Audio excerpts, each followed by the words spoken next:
여호수아가 이제 하나님으로부터 명령을 받고 본격적으로 이제 그 땅을 들어가기 위한 첫 디딤돌로 정탐꾼을 보내고, 그래서 라합이라고 하는 하나님의 숨겨진 여인, 비밀의 통로를 만나서 이 땅이 하나님이 주신 땅이구나 라고 하는 것을 적진의 현장에서 낯선 여인을 통해서 하나님의 음성을 듣고 확신을 갖습니다. 그게 지난주 본문이죠. 큰 비전, 하나님의 큰 꿈이 한 번에 다 되는 게 아니고 그 길로 가는 실제적인 첫 단계, 첫 관문, 첫 스텝, 어디로 첫 발을 내딜 건가, 실제 일어나는가, 그 도약은 굉장히 중요한 거죠.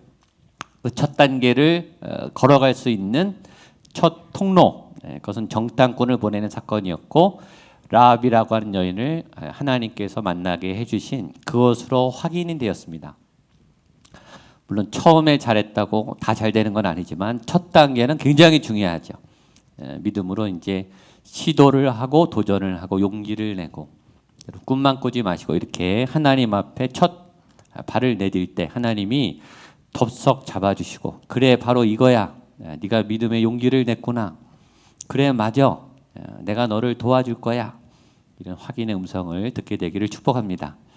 라합의 입장에서는, 여러분 라합은 원래는 가나안 거민, 여리고 사람이기 때문에 죽어야 되는 사람이죠. 그렇죠? 이스라엘 사람들이 다 남기지 않고 죽여야 될 거민이에요. 근데 이 여인과 이 여리고 성에 소문이 돌았죠. 여러분, 이 소문은 라합만 들은 게 아닙니다. 다 들었어요. 그러나 라합은 믿음으로 기다렸죠. 그리고 사모했습니다. 그리고 하나님을 믿었어요. 그리고 기도했겠죠. 그리고 그들에게 마침 정탐꾼이 왔고, 라합은 믿음의 과감한 결단으로 그들을 도와줍니다. 여러분, 다 말씀을 듣고 다 소문을 듣는다고 믿음이 생기는 게 아니에요. 믿음은 믿음을 가진 사람들에게 열리고 임해요. 그러니까 그 기회, 라합에게 온 기회, 그리고 정탐꾼을 도와줄 수 있는 기회를 라합은 놓치지 않았죠. 이 기가 막힌 하나님의 찬스를 놓치지 않았다고요. 여러분, 오늘도, 지금도, 이번 한 주도 어떤 여러분에게 어떤 극적인 하나님의 은혜와 결정적인 도움이 지금 흘러갈 수 있잖아요. 하나님의 음성이 지금 흘러내려가는데 어떤 분은 그걸 담아내요. 받아요. 그리고 믿음으로 반응해요. 근데 어떤 분들은 지나치는 거죠. 소문은 많이 들었어요. 반응한 사람은 많지 않았어요. 지금 오늘 이 예배 때 하나님의 어떤 힌트가, 결정적인 단서가 흘러가고 있는데, 여러분 놓치지 않게 되기를 축복합니다. 이 믿음에 반응하고 정말 내가 깨달을 수 없는 소중한 이 라합에게 인생에 딱 한 번 오는 이런 소중한 믿음의 찬스를, 만약 오늘 이 시간에 그리고 이번 한 주간에 하나님이 흘러 보내신다면 그것을 꼭 취하고 또 그 하나님의 디딤돌로 나아간 여러분 되시기를 축복합니다. 자, 오늘은 그 라합과 정탐꾼들이 이제 앞으로 작전이 들어올 때 어떻게 할 거냐 이렇게 의논하고 계약을 하는 장면입니다. 우리 14절 말씀을 보겠습니다. 시작. 그 사람들이 그에게 이르되 내가 우리의 이 일을 우리의 목숨으로 너희를 대신할 것이요 여호와께서 우리에게 이 땅을 주실 때에는 여기 보면 인자하고 진실하게 너를 대우하리라. 라합을 언제 봤다고 믿습니까? 그렇죠? 처음 보는 여인, 적진의 여인을 어떻게 믿냐고요. 그리고 여인의 말만 믿고 어떻게 확증해요. 그러나 이 정탐꾼들은 이 여인을 만나는 순간 알았고, 이 여인이 고백하는 순간 그 여인을 믿었어요. 마음과 마음이 통한 거죠. 믿음과 믿음이 통한 거예요. 여러분 다 설명해야 압니까? 어떤 때는 설명해야 믿지만 눈빛만 봐도 알아요. 목소리만 들어도 알아요. 이 사람이 믿음의 사람이고 진실을 말한다는 것을 마음으로 알아요. 설명이 필요 없어요. 어느 교회 가면 이곳에 하나님의 임재가, 이 교회가 건강한, 이 사람들의 안에 하나님 예수의 영이 가득 차다는 걸요 들어가 보면 알아요. 이 예배가 하나님의 임재가 있는지 예배 드려보면 알아요. 이 교회가 많이 어렵고 은혜가 필요한 어려운 교회다 들어가 보면 알아요. 굳이 말하지 않아도 우리는 알죠.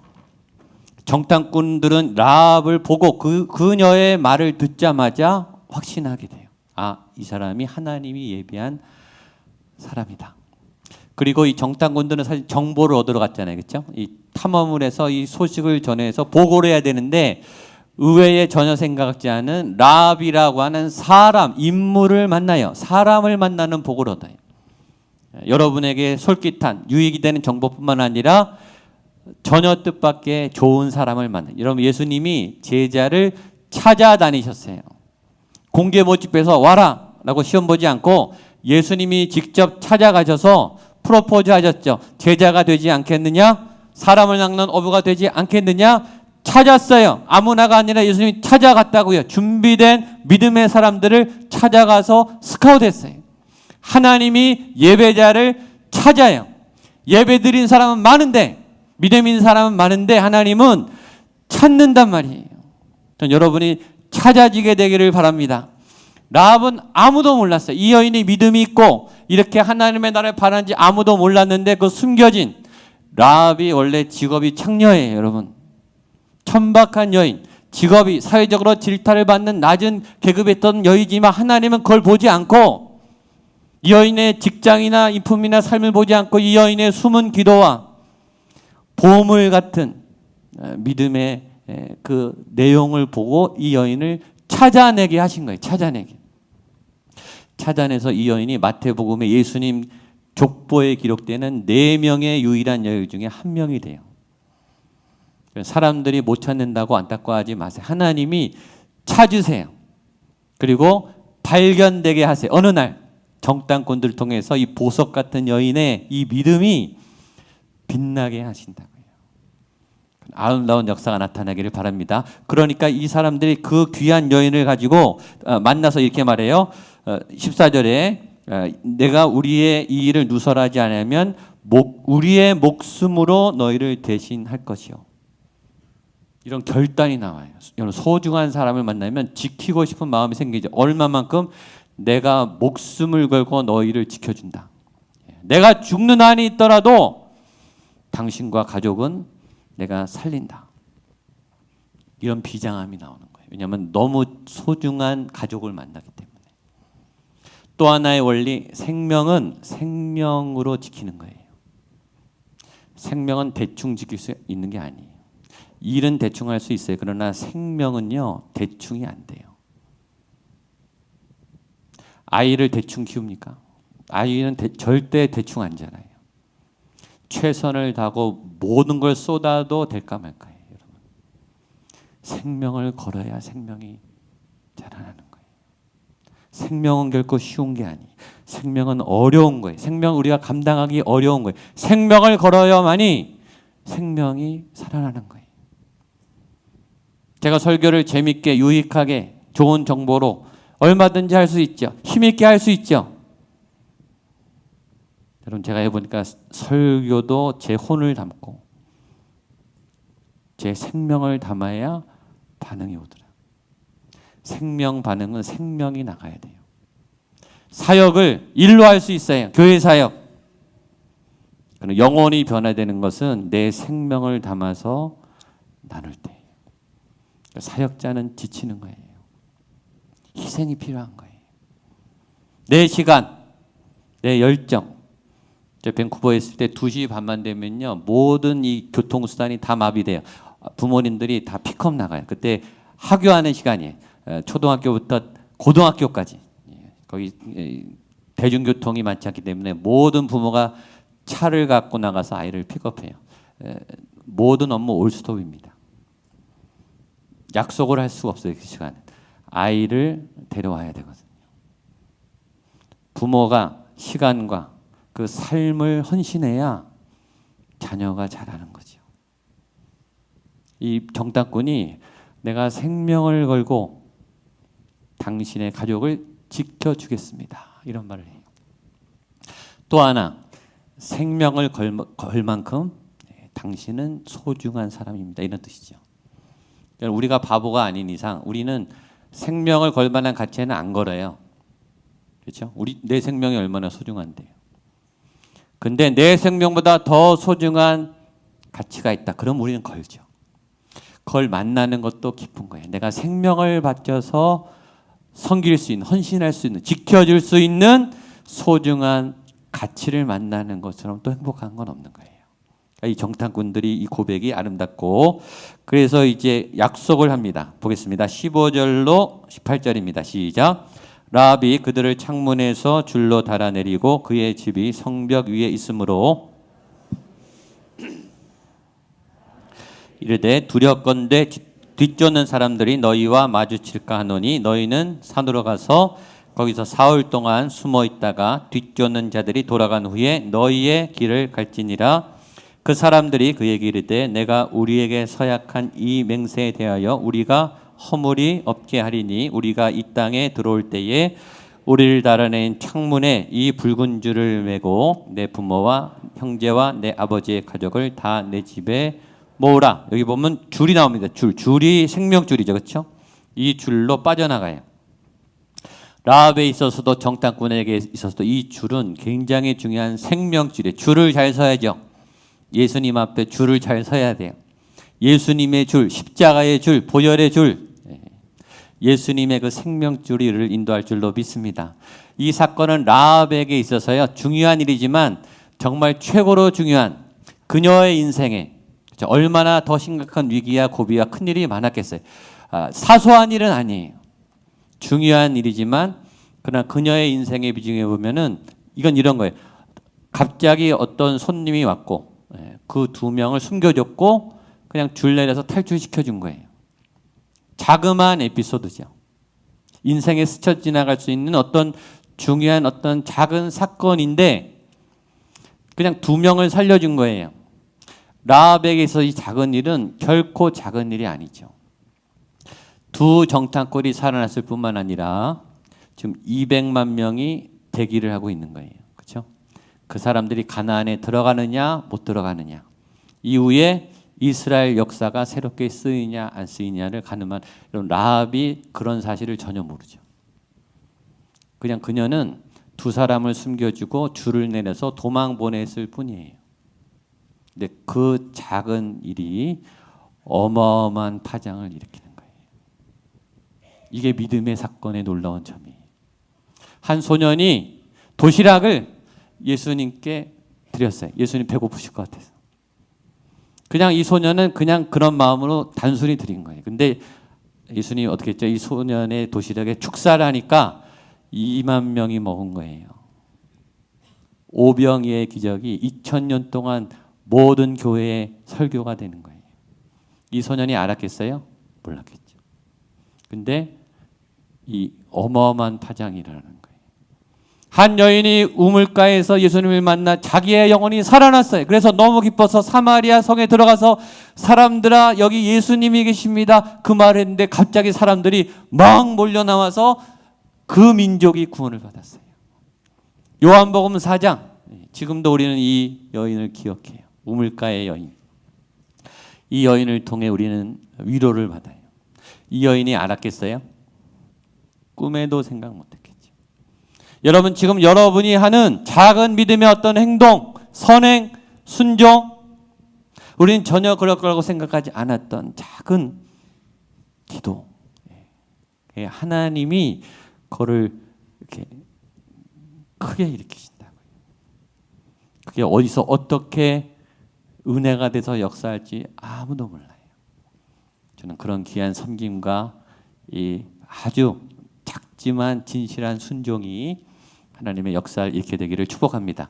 또 하나의 감동은 이 라합이 뭐라 그랬냐면 니네 가긴 가는데 사흘 동안 숨어 있다 가라 이렇게 말했어요. 이게 더 감동인 거예요. 애프터 서비스. 여러분 일단 정탐꾼이 오면 나도 위험하죠, 그렇죠? 일단 빨리 갈수록 좋잖아요. 그래서 니네 가는데 그 다음은 니네 책임이다. 살든지 잡히든지 그건 니네 몫이죠, 그렇죠? 라합은 그냥 줄 매달아서 보내면 끝인데 라합이 뭐라고 했냐면 그러지 말고 숨어 있다. 3일 동안 숨어 있다 가라. 말하지 않아도 이 사람들이 살려나갈 수 있도록 끝까지 도와줘요. 내가 도울 만큼만 도운 게 아니라 그렇게 하지 않아도 되는데 더 도와줘요. 이게 하나님의 사람의 감동이에요. 그렇게 하지 않아도 되는데. 그래서 도와주실 거면 여러분 끝까지 도와주시기를 축복합니다. 기왕 헌신할 거면 끝까지 한 걸음 더 잘해 주세요. 하나님이 기뻐하시죠. 그랬더니 이 사람들이 그 줄을 보고서 힌트를 얻어서 그러면 니네 우리가 올 때 붉은 줄을 달아라. 그게 이제 6월절 때 받은 힌트죠. 어린 양의 붉은 피를 보고 이 사망의 사자가 지나간 것처럼 우리가 올 때 너희가 붉은 줄을 달면 우리가 살려준다. 이 하나님의 창의력에 사람이 응용한 거죠. 성경 안에 성경의 감동으로 물리학 법칙, 화학 법칙, 공학 법칙 여러 음악과 또 영감의 아이디어가 무궁무진하게 쏟아져요. 성경을 묵상을 잘 하세요. 여기에 우리의 아주 지혜로운 힌트들이 널려 있습니다.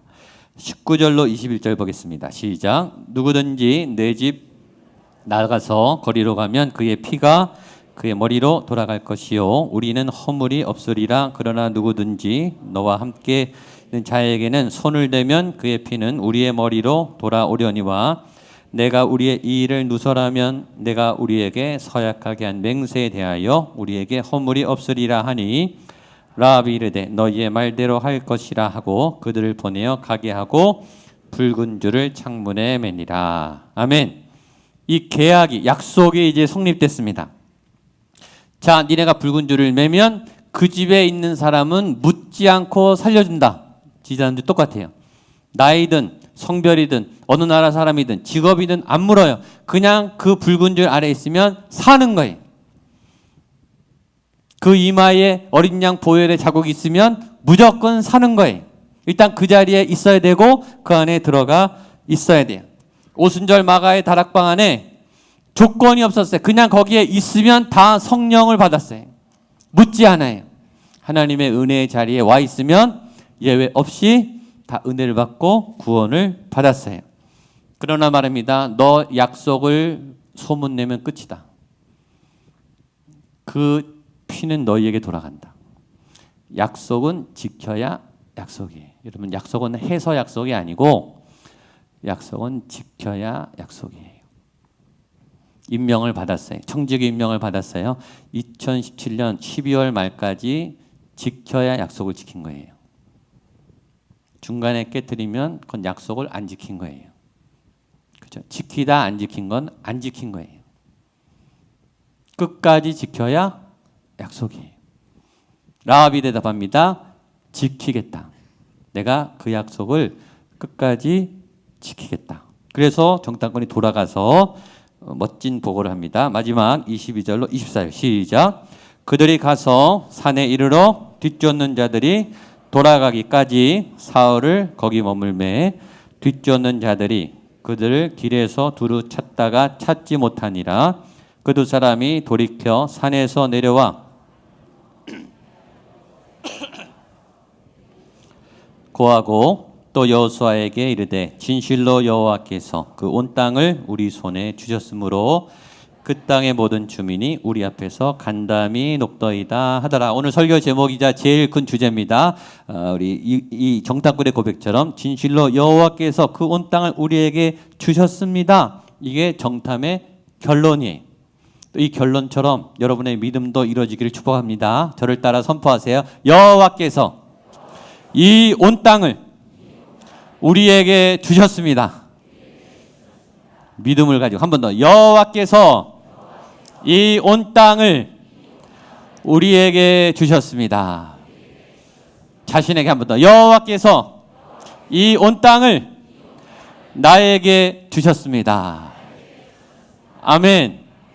그분들은 확증했고 정탐꾼들은 그리고 보고했어요. 과연 이 땅은 하나님이 주신 땅 맞습니다. 들어갑시다. 결정을 했어요. 어떻게 라합만 믿고 갑니까? 적군의 여인을. 여자 한 명의 말을 믿고 어떻게 가요? 그래서 여러분 어떤 믿음의 사건은 데이터가 충분하지 않아요. 객관성이 없어요. 그렇죠? 너 어떻게 여인 한 사람의 말을 믿고 들어가냐? 200만 명이 움직이는데 여러분 불가능한 데이터예요. 확신이 없는 거예요. 다른 자료도 받겠지만 결정적인 여인은 역할은 라합의 고백인 거예요. 그러나 그 결정을 내리는 거죠. 왜냐? 영적인 관점으로 봤기 때문이에요. 때로 교회는 객관성이 떨어지는 일을 해요. 말이 안 되고 회의로 결정할 수 없는 하나님의 일들을 하는 게 교회라고요. 현대교회는 회의가 많고 너무 합리성이 많아요. 물론 그 일은 좋은 일이에요. 그러나 믿음을 놓칠 수 있어요. 때로 하나님의 일은 객관적인 자료가 없을 때가 많아요. 그러나 하나님은 믿음의 어떤 단서와 확증을 주세요. 그러니까 그 영적인 관점을 따라가는 게 믿음이고 그 믿음을 계속 깨어나도록 유지하는 게 저와 여러분들의 노력이어야 되는 거예요. 자, 요한복음에 보면 예수님이 베데스다 연못에서 38년 된 병자를 고치시는 장면이 나옵니다. 베데스다 연못에 38년 된 환자를 예수님이 고치시는데 안식일 날 고칩니다. 그때 벌어진 한 에피소드를 보여드릴게요. 요한복음 5장 11절 12절입니다. 시작. 대답하되 나를 낫게 한 그가 자리를 들고 걸어가라 하더라 하니 그들이 묻되 너에게 자리를 들고 걸어가라 한 사람이 누구냐 하되, 자 11절 12절은 베데스다에서 38년 병자와 이를 찾는 유대인들의 대화예요. 자 11절은 병자의 얘기입니다. 대답하되 나를 낫게, 이 38년 된 질병을 고쳐준 그가 예수님이죠. 자리를 들고 걸어가라 하더라. 이 사람의 말의 핵심은 뭐죠? 내가 낫다는 거예요. 내가. 예수님이 나를 38년 동안 환자에서 나를 지금 치료했다. 이 얘기를 하고 있는 거죠. 그렇죠? 얼마나 기쁘겠어요. 근데 유대인들은 거기에 관심 있는 게 아니에요. 12절. 그들이 묻되 너에게 자리를 들고 걸어가라 한 사람이 누구냐? 이 사람들은 지금 안식일에 걸어가게 일시킨 게 괘씸한 거예요. 이 기적 같은 사건, 병자도 놀라고 주변 사람들은 다 은혜 받았는데 이 유대인들은 누가 안식일 날 율법을 거스르고 너를 걸어가게 했느냐? 내가 그 사람 잡겠다. 이렇게 나온 거예요. 똑같은 사건 앞에 영적으로 반응하는 인물과 완전히 마음이 꼬일 대로 꼬여서 그 은혜를 받지 못하고 그리고 예수님을 공격하려고 하는 왜곡된 사람의 관점인 거예요. 놀이동산 가면은 거울이 있는데 볼록 거울, 오목 거울이죠. 그렇죠? 원래 거울은 우리의 있는 모습 그대로 비춰줘야 되는데 그 거울 앞에 가면 내가 뚱뚱해 보이든지 홀쭉해 보이든지 내 모습을 왜곡시켜요. 왜냐 거울 자체가 삐뚤어져 있으니까. 심지가 꼬여 있는 거예요. 그러니까 하나님의 은혜가 와도 은혜로 안 받는 거예요. 지금 하나님이 전체 데이터는 아니지만 라합을 통해서 정탐꾼에게 확증을 줬어요. 근데 객관적으로는 이게 믿을 만한 데이터는 아니죠. 그러나 이 사람들은 영적으로 결정을 하고 위대한 이 요단강 도하와 여리고 함락을 감행합니다. 이렇게 말해요. 진실로 여호와께서 그 온 땅을 우리의 손에 주셨으므로. 주실 것이다? No. 주셨으므로. 무슨 말이죠? 이미 줬다는 거예요. 싸움 시작도 안 했어요. 이 사람들 뭐라 그러죠? 우리 이미 주셨다. 이미 내 거다. 싸우기 전에 이긴 거예요. 기도하기 전에 응답 받은 거예요. 예배하기 전에 은혜 받은 거예요. 여러분 믿음은 과거형이에요. 미래형이 아니. 구원 받았습니까? 아멘. 구원 받았어요? 과거형이에요. 죽어봐야 알죠. 미래지만 우리는 구원 받은 거예요. 예수님을 믿으면 나는 영생을 얻었습니다. 영생은 이미 온 거예요. 살아봐야 알죠. 부활해봐야 알죠. 그러나 우리는 이미 얻은 거예요. 이해가 안 되십니까? 이게 믿음의 신비예요. 앞으로 주시지만 우리는 받은 거예요. 그리고 그것을 얻어 나가는 거죠. 그 싸움을 시작하는 겁니다. 이런 놀라운 믿음의 선포와 확증과 그 온 땅을 차지하는 승리의 역사가 여러분에게 저에게 나타날 줄로 믿습니다. 기도하겠습니다.